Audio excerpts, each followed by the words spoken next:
On this episode of Survive and Thrive 8791, we welcome Laura Sowinski to the Buck and Honey's remote studios. Laura will share how she has survived a multiple sclerosis diagnosis in 2001 and has thrived by helping others with her self-published book and coping strategies. This will be a good one. Here we go.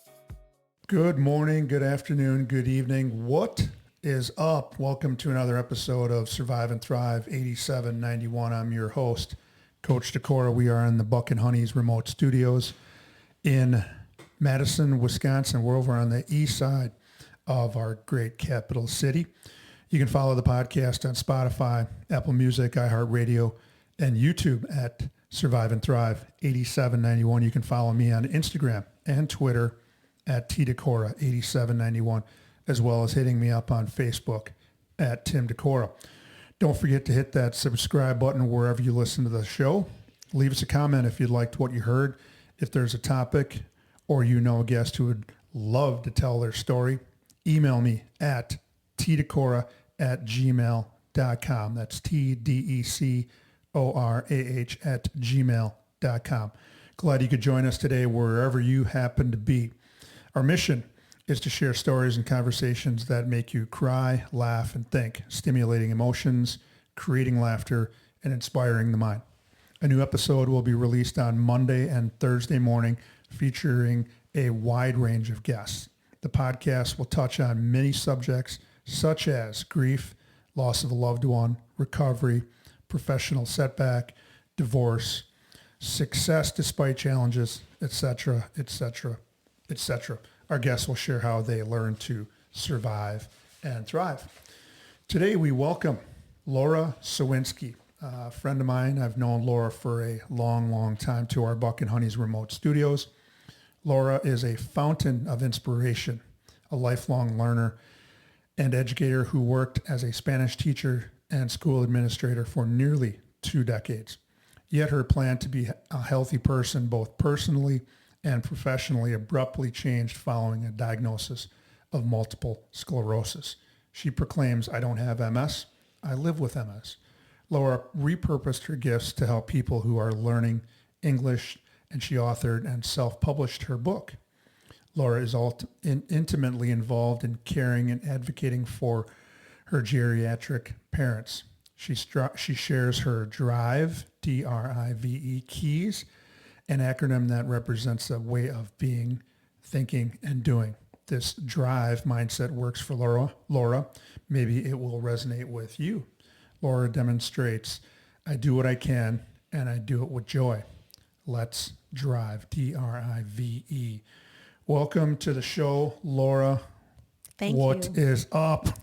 Oh my goodness. I had the opportunity to take a road to come to spend time with you, Tim, that was unfamiliar. And so I did enjoy my drive today.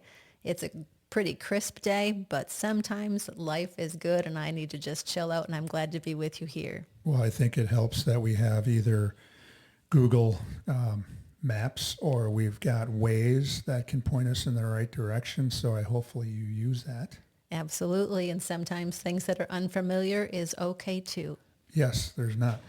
So again, you've been a friend of mine for probably close to 20, 25 years. And we'll talk about how I knew you. And I also realized when I was looking at your bio and reading it, you answered some questions already that I already have. So we'll get to that in a little bit. So I have to ask, what does the acronym DRIVE stand for?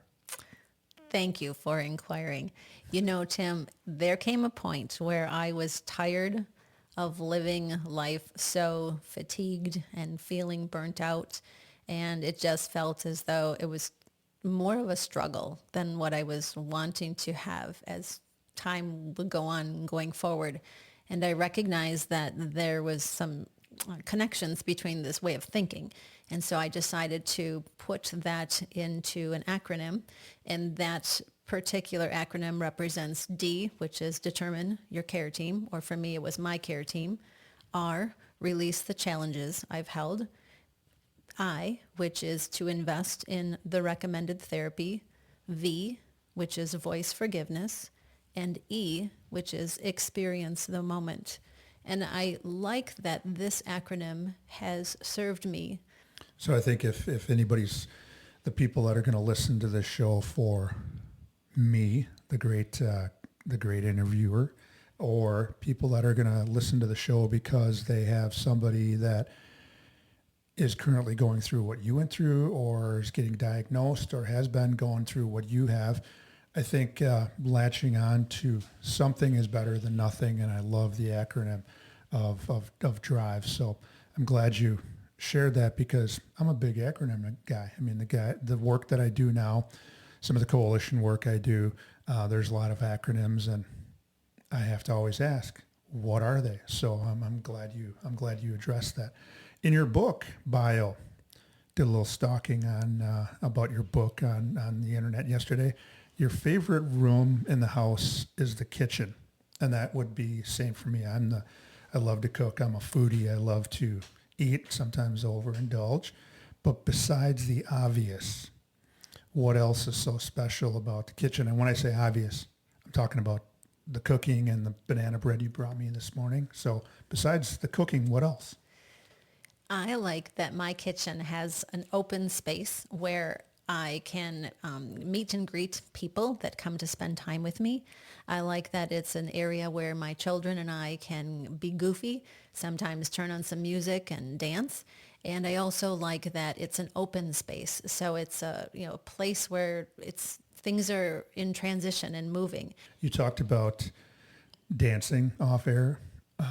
What kind of dancing? Break dancing, slow dancing, the shuffle, the gritty? What do you like doing? Well, first I'm going to quote that verse, which is life's a dance. You learn as you go. Sometimes you lead, sometimes you follow. Don't worry about the things that you don't know. Life's a dance. You learn as you go. Now, to answer that, I will do any and all kinds of dancing. I loved ballroom dance in college. I loved ballet, tap, and jazz and pointe as a kid. I loved middle school dances and jamming with the kids and the staff. I do it all, and in this case now, today, I'm giving myself the chance to go back and do more and learning how to line dance, which involves all different genres of music. So I think that I have every reason to keep on dancing. And you know what, I even realize that sometimes it's okay if I don't have it figured out because I kind of look funny if I'm stumbling. And there are times, in all honesty, that we'll probably talk a little bit about this today with the disease, but there are times that I think I know what comes next in a dance, but I just hang in there because the music moves on. So pointing out the treasures others might miss was also in the little book bio. What has been a couple of your favorite treasures that you've pointed out to anyone or treasures that you've seen? One of the things I really like is how we choose to see the world. And I have now been in a season of time where I want to embrace all of my senses. And that means that sometimes it may not be what I smell or touch or taste or feel, but it also might be like tuning into my intuition. And so I like that one of the treasures is knowing that our senses are an invitation for us to be very present to the moment that we're in. And that has also been a treasure for me to trust that sometimes I don't know what I don't know, but when I allow myself to embrace that treasure of awareness, that is really good. The second piece of a treasure that I really like about, life and these connections is showing up for people and showing up for myself. I love it. Again, as you're creating. My synapses were firing when you said using your senses and being present. All right, you self-published a book titled, and we have it right here, so Laura can hold it up in front of the camera, okay? And it's called Just Diagnosed: The 5 Keys to Living with MS, Multiple Sclerosis from the Driver's Seat. So in 2 minutes or less, remember we talked about this, not the TED Talk 18 minutes or less, but in 2 minutes or less, give the listeners your elevator speech about your book. I chose this title because when one is just diagnosed, it is alarming or surprising. And in that moment, it is requires an awareness that happens fast. And in this case, it felt not overwhelming, but so it was compelling for me to think about what could I have really used in that moment that would have just given me a little bit to go off of. And so I chose to write a little book because we need to start small when we have something big that we are undertaking. Yeah, I think you have that pamphlet, and we will make sure we get the links out to the people that would like to have a link to that book because, yeah, if somebody's getting a diagnosis, and we're going to talk about that, what should I do? Who can I turn to? And if you have nobody to turn to, you can turn to that book that will help somebody out. So It's a place to start. It's a place to start, and yeah, you can't start a journey unless you take that first step, and this book will be available. So hopefully some of you will get that for a friend, sibling, cousin, somebody important to you and I think that book would probably be good for not only just MS, but just any other diagnosis. You got to start somewhere. So it gets us to our sponsor. Buck and Honey's restaurants are making an impact in the communities where they are, much like you have done in your stops as a professional. Great food, 5-star customer service, and a welcoming and vibrant atmosphere are what keep people coming back. With a locations in Wanakee, Monona, Mount Horeb, and the home office in Sun Prairie, there's one close by. Big question. Drum roll, please. Have you been to Buck and Honey's? I have been to both locations, actually all 3 locations, Wanakee and in Madison and in Sun Prairie or Monona. And so I like them. And they do. There's actually 4. There's Mount Horeb has a location. So I've been to all 4. What is your favorite food? Do you have a favorite food? I really like their fish tacos. You really like their fish tacos. I do too. I would recommend, and maybe someday we'll have to go there for lunch or a little snack, but the firecracker shrimp is to die for. And then I always have to promote my favorite pizza of all time as the Bomber's Special. Bomber was the owner, Tommy Anderson's dad. That was his nickname, Bomber. And I've been eating that Bomber Special, same ingredients, maybe slightly different, but I've been eating that since the mid-'80s. So Nice to have another idea for my next visit to Buck and Honey's. yes.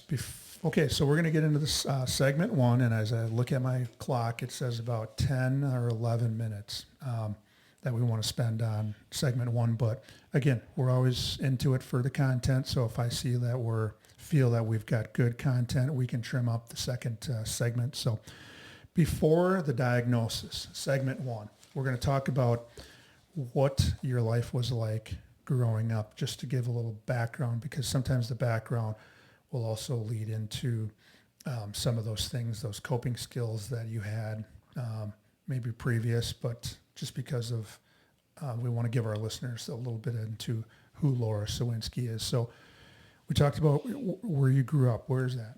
I grew up in Menominee Falls, which is a suburb outside of Milwaukee, Wisconsin.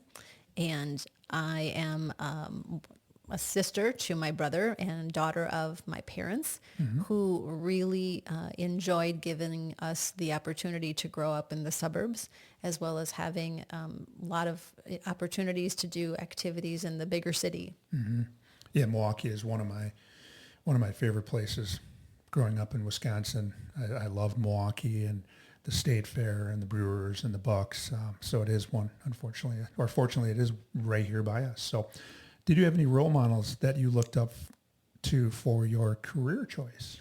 I certainly did. You know, I am a daughter of a salesman and a teacher. And I have always really enjoyed being involved in school type activities as well as recreation program offerings that were in our community. And I think about the dance teacher. I think about my Girl Scout leader. I think about my middle school principal. I think about my 5th grade and 3rd grade teachers, as well as my high school student council advisor, who was also our school principal.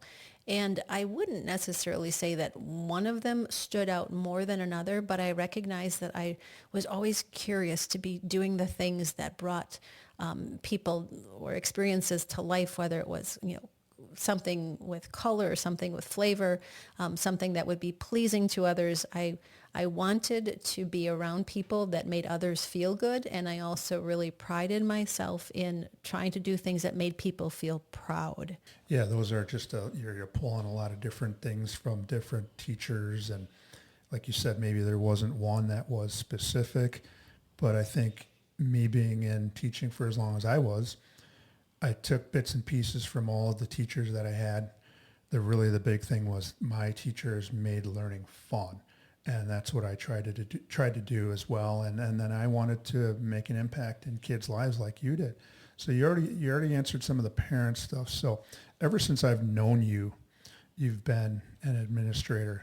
And I know we addressed this already in the bio, but you taught Spanish. Mm-hmm. So up until that, I didn't know that you taught Spanish. Yes, Can I you knew. Explain that a little bit. Well, I knew I wanted to be a middle school or a high school type school principal, but I also knew that I didn't want to miss my chance to be in the classroom, and so I chose to teach Spanish. And I also really liked that teaching exploratory as well as the introductory levels of the language gave me a chance to bring those playful experiences to life. I like that. Would you consider yourself fluent? Sí, bueno, más o menos, sí, yo puedo tener una conversación en español. Yep, we can have a conversation in Spanish. Perfect. I love it. I just love how that rolls off the tongue, and you can roll the tongue. I cannot roll my tongue. Bueno, ni tampoco yo, pero ahora sí. So, again, my connection with you is the administrator part stuff. I was surprised when I heard of your diagnosis. You were so active, and I think you probably would say still continue to be active in the Wanakee Community School District because you have three wonderful daughters, and so you were always kind of in and whatnot. When you were diagnosed, I'm sure I wasn't the only one who was concerned. So in 2001, you got your diagnosis of MS, multiple sclerosis, a chronic autoimmune disease. What were the first signs or symptoms something was up? When we look back at 2001, there was a lot going on. Tim, for me at that time, actually it was June, 2 family grandfathers died the same day within 4 hours in 2 different parts of the state. And that was from my husband's family. Ironically, it was the very end of the school year. We were wrapping up, getting ready for middle school graduation. We were getting ready to launch summer school, which I was in charge of, just days later. And my brother was getting married, and I needed to travel. And all the dynamics of the personal and professional things, it felt like a storm of activity. And I guess my body just didn't really handle all the stressors that I was facing at the very moment that I was in. And as a result, I remember finding myself driving down a road one day with my friend Shelley in the car, and I was concerned about the amount of traffic. And there wasn't any traffic. And it was the onset of an optic neuritis. And that was the first real trigger that there was something maddening going on in my system. And it commanded me to seek out the help of doctors to figure out what I was dealing with. Now, when we look at time, it was probably back even in 1992 or 95, years before that I had actually been having challenges that did tie into what then was later determined to be relapsing, remitting multiple sclerosis. But it was actually in 2001 when all of those stressors were going on that my body just shut down, and I had to pay attention. It was a huge wake-up call. It was honestly scary. It was alarming, and it was unfamiliar. Was your your stuff going on with your vision, was it progressive, or did it just come on that day? The optic neuritis came on that late part of June. And because it was seemingly getting worse, where the blurred vision and the double vision was developing further, I remember visiting the doctor and being uncertain as to how we could work through that, so then I would be able to resume seeing. What now I look back and think about is that I needed some medication, or in this case a steroid infusion treatment, that would be very intensive to help relieve some of the swelling that was occurring, because it was hard for doctors to know if I would be without my vision for days, weeks, or months. And when I look back at this, I needed to have a plan for my own self-care and meeting my needs for 6 weeks. In this case, I needed to, I couldn't drive because I would have been unsafe. Question, or the thing we talked about off air, is that I asked you, how did your colleagues rally around you? There's people that really accept that and take that in, and then there's some people that don't want that. And you were kind of somewhere leaning toward the I don't, but then we kind of went back and forth a little bit.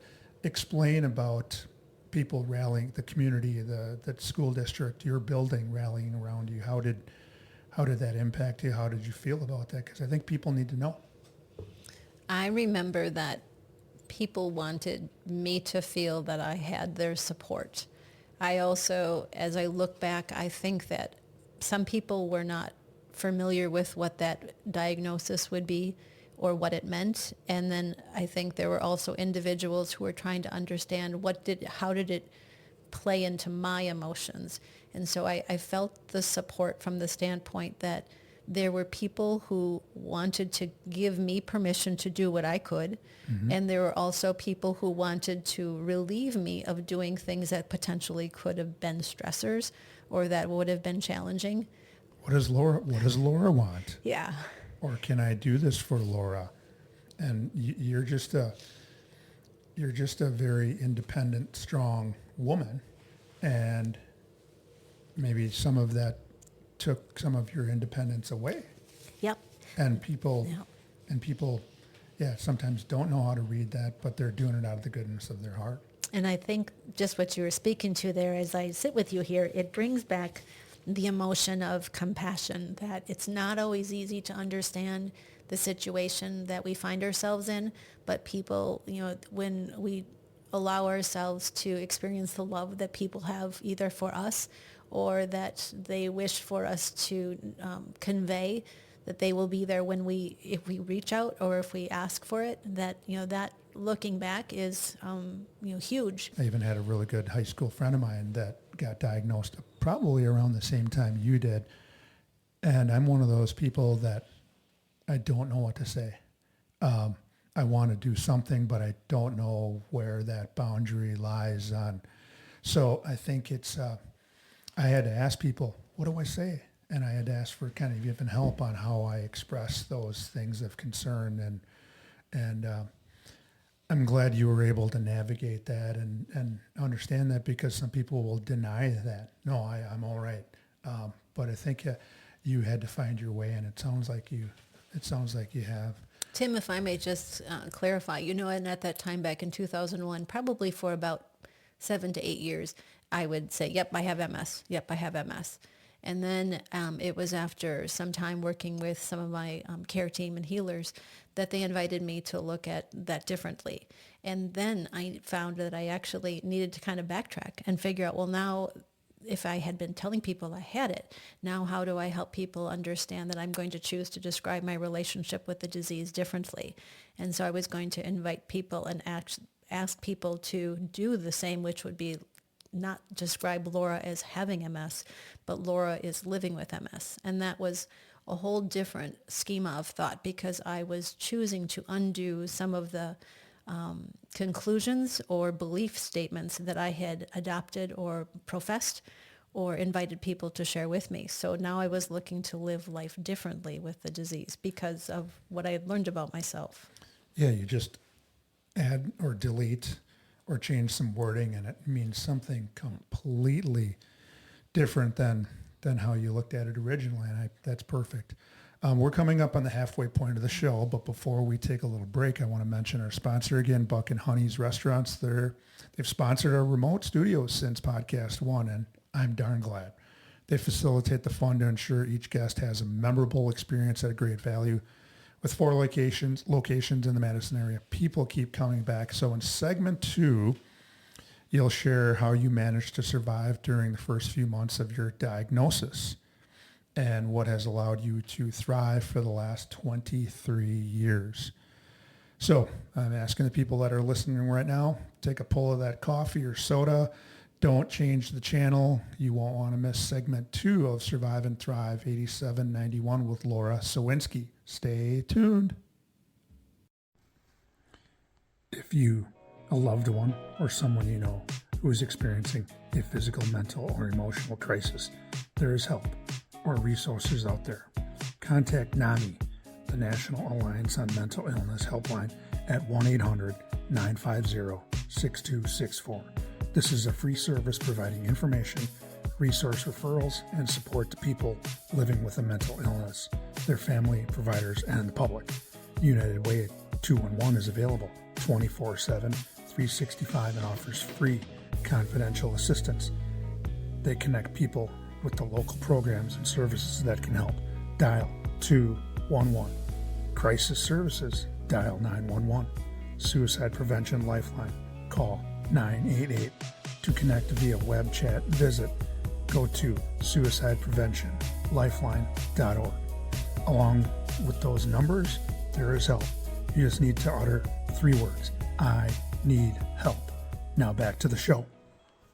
Welcome back. We are back. Segment 2 of Survive and Thrive 8791. We're going to label this one as the diagnosis. That particular weekday, month, whatever, that you got your diagnosis, and then we're going to talk about the after. So I'll set this up with my notes here. Is in 2001, you received a diagnosis of MS, multiple sclerosis. You had decisions to make after receiving that diagnosis, and we're going to dive right into it. What were some of those decisions that you had to make with your MS? One of the most profound choices that I need to make was creating or expanding my care team.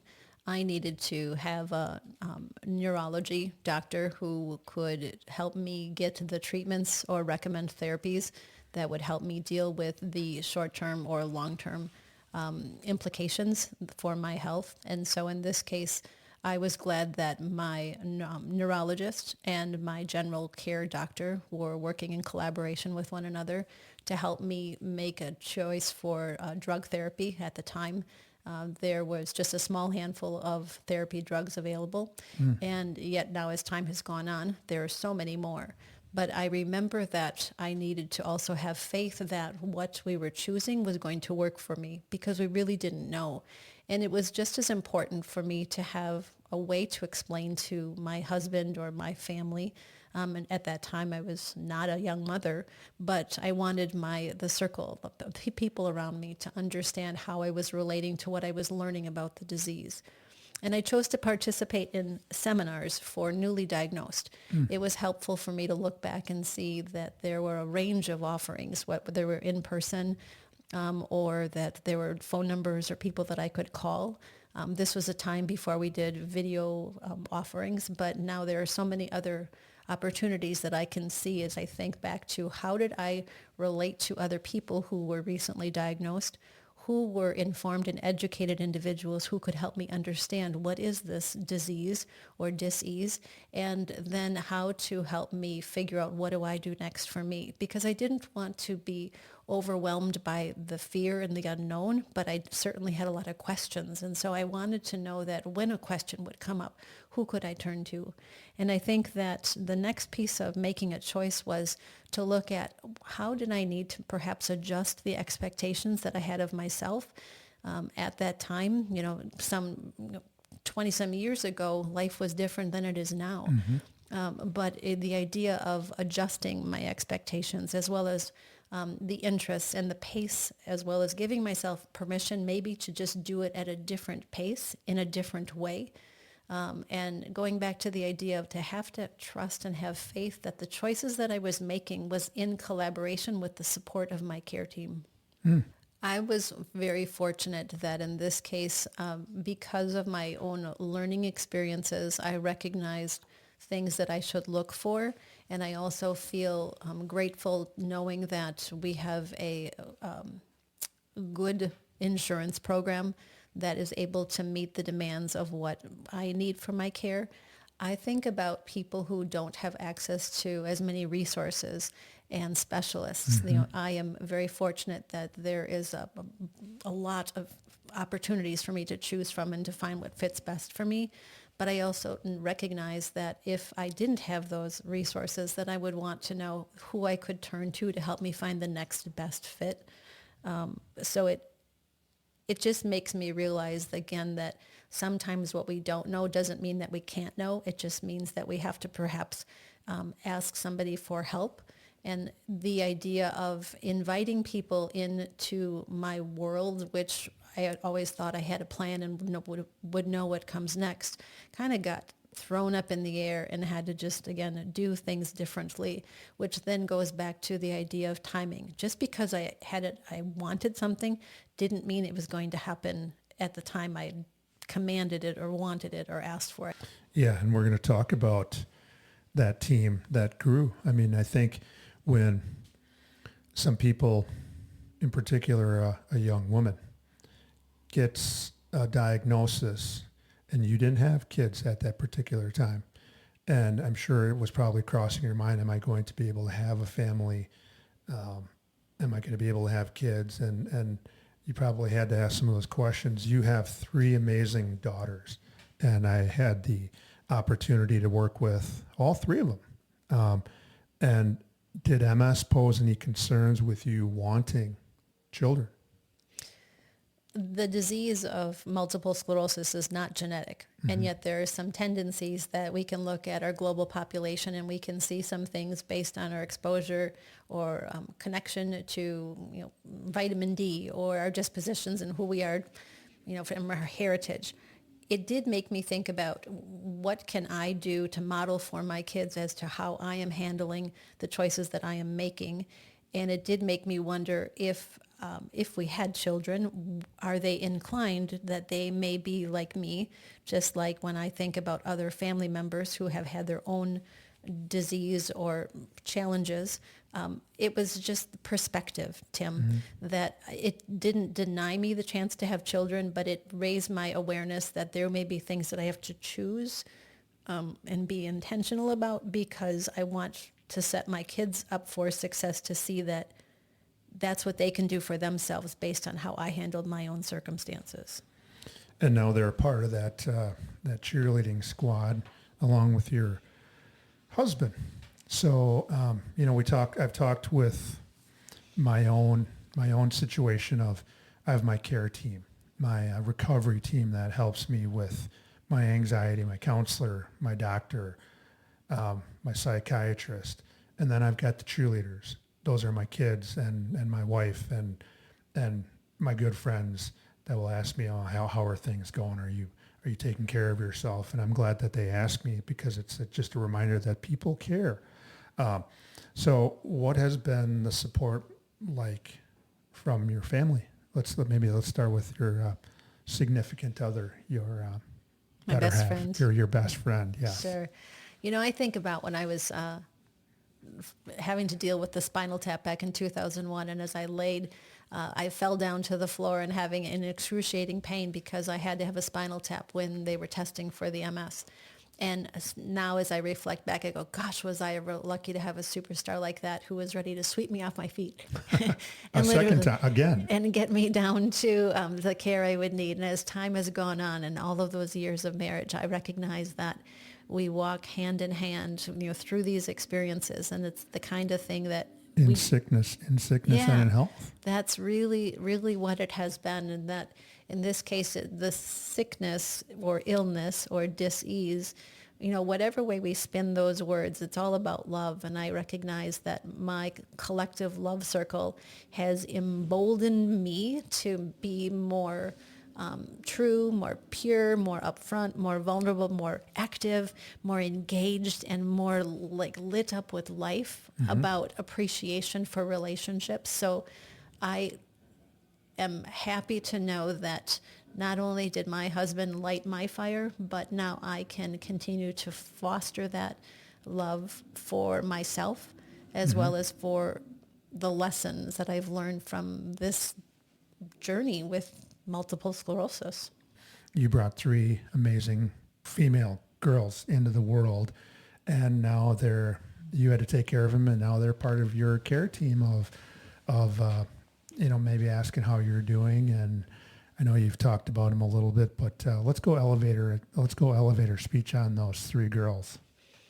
Oh, we are blessed to have three strong, loving, kind, caring, dedicated, committed, excellent humans that relish the relationships around them. And I hope that not only do they continue to exude the grace and blessings that we have bestowed upon them, but that they can do for others. And, we lift one another up. And I think that it just gives me a great deal of pride and joy to know that I have been, chosen to be a mother to these humans, these beautiful people that are going to continue to do wonderful things.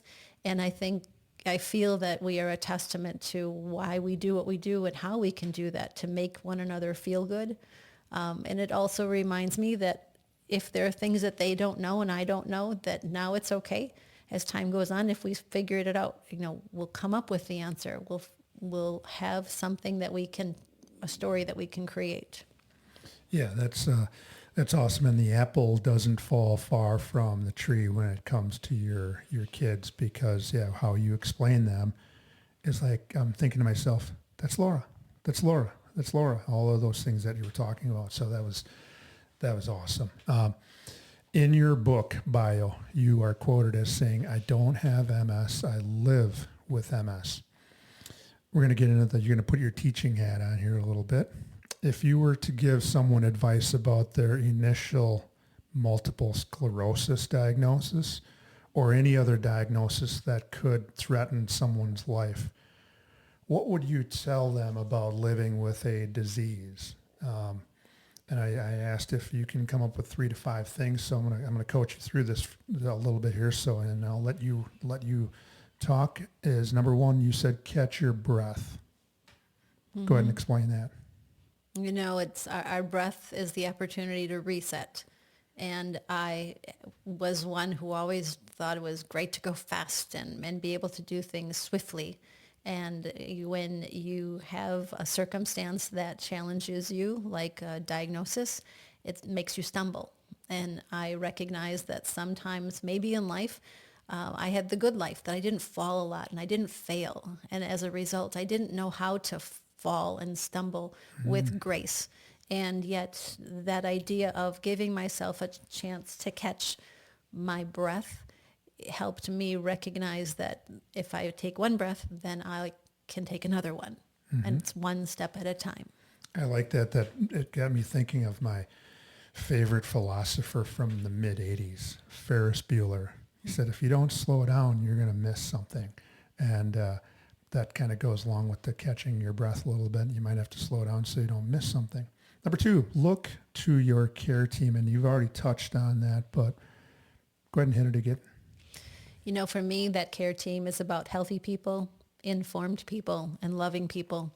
And those are all integral as it's helped me exist and to look ahead for what comes my way or what I can create. Yeah, and I'm sure you're grateful and show a lot of gratitude for that care team, because they've kept you up on both feet, positive, and looking forward to the next day, the next year, the next hour. So I would like to give kudos to your care team, because we wouldn't be doing this if it wasn't for the work that they're doing behind the scenes. Mm-hmm. Number 3, looking for something to bring you joy, or you look for something. Mm-hmm. Go ahead. This for me is all about doing things with awareness and intention and gratitude. And what that means is that I want to be open and I want to be awake and alert and responsive, as well as responsible for what I am in the moment I am in so that I can be the best version of who I am. Yeah, maybe we'll have to flip on some music because the kitchen is right here and I'm going to see you dance. And you talked about that and cooking and just bringing you joy. And our last one, number 4, choose how you want to be described in your book bio. I don't have MS. I live with MS. And you alluded to that earlier about changing just a couple of words. Go ahead, I'll let you talk on that. Mm-hmm. You know, that idea of choose. Tim, I'm going to divert that path in 2 ways. First, I'm going to talk about that means it's about timing, taking the next step, and trusting the path that you're on.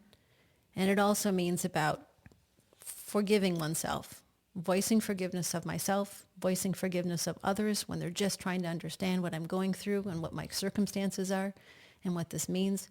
And most profoundly, forgiving this disease, which has by far been one of my best teachers because it has invited me to look at life as this learning journey. And so the idea of that, to choose, it's a privilege to be able to choose and to recognize that we can make that choice. And it's just like saying that choose what comes next. It reminds me of the quote that I choose to share with you now, which is by Buddha. And it's that what you think, you create. What you feel, you attract. And what you imagine, you become. I think for me that is really an essence of the mindset that I have shared with you here today, is that yes, I was diagnosed in 2001 with a disease. I even am going to break apart that word and say it as I am choosing to live with dis-ease, but I'm also choosing to create harmony and peace and comfort as I move forward with grace. So what an episode. You shared an experience with a life-changing diagnosis of MS. You were starting a family, or you at least thought about it. And this goes to show you that even though with the diagnosis of MS, you have created a family. After that, you have epitomized the survive and thrive mentality for the last 24 years. I'm sure it wasn't easy with many days wondering what this diagnosis might do to you, but you survived and have thrived. With 2 daughters in college and 1 at home, you seem to be thriving with no end in sight. What is next for Laura Sowinski? That's an interesting question because I ask the very same thing of me, myself, and I. And the truth would be is that I don't know. And that's okay because sometimes what we don't know is what can be most enlightening for us. I'm in a season of change where I have the opportunity to be a caregiver for my geriatric mother who has needs of her own. I have a chance to practice this mindset that I've spoken about today that sometimes I have to tell others about just to hold myself accountable because sometimes I kind of fall off the wagon and I realize that if I don't take care of myself and attend to me, that I'm not good for others. And I also recognize that I don't want to be so focused on what I think I want that I would miss the chance to become what else is possible. I want to be aware as well as involved and alive. And so I'm excited to think about what I continue to create because I don't know yet what I'm going to be next. How you have been living life. You take care of yourself. You put your health, probably your mental health, your physical health, your emotional and spiritual health at the forefront of probably everything you do, so that now when you have all of these doors, what's behind door B or door C, you've stepped through some of those doors and have thrived. But because you're taking care of yourself first, you can do that. So I really like the fact that the message I have from you is that when you take care of yourself, you can be ready for whatever's going to come your way. And I'm interested in seeing what that is, maybe a second book. Mm-hmm. A lot of people get the same or similar life-changing diagnoses and struggle with their mental or physical health. And I think maybe you've already answered this, or maybe I did for you, but you didn't. You just kind of stayed the course and did what you did. In 60 seconds or less, why have you stayed strong? Why didn't you veer off and become mentally unavailable or physically, go the other way? Why have you stayed strong? I have faith, I believe, and I trust. Wow, we took the zero off. That was 6 seconds or less. That was perfect. So Laura Sowinski just shared an experience that our listeners can learn from, whether it's MS or any other diagnoses. The four things you went with was catch your breath, number one, look to your care team, number two, look for something to bring you joy, number three, and choose how you want to be described. That was a good episode. Our next episode, we'll have another amazing guest who will share how they survived and thrive. If you have a story to share or you know someone who does, please reach out to me at tdecora@gmail.com. Until next time. And I think we're going to have you back because I want to hear what's next for you. But hang in there with whatever you happen to be going through, and with hard work, dedication, determination, and with the attitude that Laura Sowinski talked about today, you can survive and thrive. Until next time, take care, everyone. We'll see you.